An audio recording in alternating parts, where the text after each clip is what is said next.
उत्तर प्रदेश के हाथरस में पेश आए इज्तिमाई इस्मत रेजी के वाक़े के खिलाफ नांदेड़ में समाजी तंजीम पॉपुलर फ्रंट ऑफ इंडिया की जानिब से एहतजाजी मुजाहरा किया गया। मुजाहरे में PFI से वाबस्ता नौजवानों ने कसीर तादाद में शिरकत की।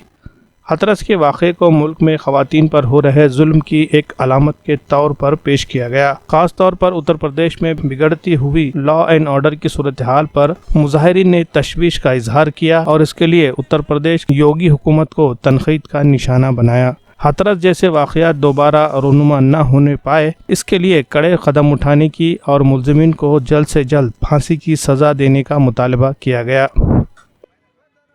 हाथरस में जो वाक़या रोनुमा हुआ है, उस वाक़े ने पूरे मुल्क को शर्मसार किया है।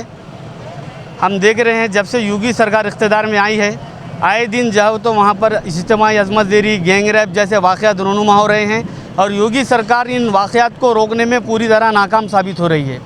अभी जो हाथरस में जो वाक़या रोनुमा हुआ है, एक दलित लड़की के साथ गैंग रेप किया गया और उसके बाद उस लड़की को पेट्रोल डालकर जला दिया गया है और घर वालों को जो गलत गाइडलाइन की गई है, अभी तक ये पता नहीं कि जो लड़की को पेट्रोल डाल के पुलिस ने जलाई है वो वाकई वो पीड़ित लड़की है या और कोई है। वहाँ पर शासन ने पूरी तरह से घर वालों को पर्दे में रखा है। अभी तक जो तो उनको इंसाफ नहीं मिला है।